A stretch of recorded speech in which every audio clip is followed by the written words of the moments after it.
આજથી શરૂ થતી ગૌરી વ્રત મોળાકત નિમિત્તે નાની બાળિકાઓએ ગોરમાની પૂજા અર્ચના કરી। અષાઢ સુદ 11થી નાની બાળાઓના મોળાકત વ્રતનો પ્રારંભ થયો છે।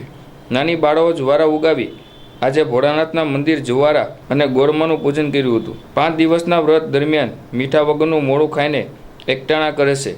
તે દરમિયાન ફળો અને સૂકો મેવો આરોગશે। 5મા દિવસે જાગરણ કરશે। ત્યારબાદના દિવસે જુવારાને જળમાં પધરાવી વ્રતની સંપાતિ કરશે। જ્યારે વિઠ્ઠલવાડી પંચનાથ મહાદેવ તેમજ બિલેશ્વર મહાદેવ મંદિરે પણ પૂજા અર્ચના કરવામાં આવી હતી।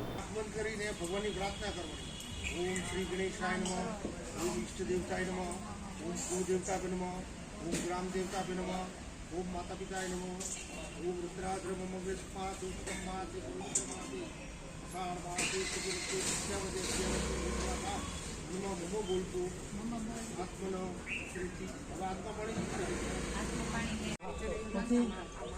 पंचामृत चढ़ावा પછી પરિવાર ખૂબ ઉજવ કરે।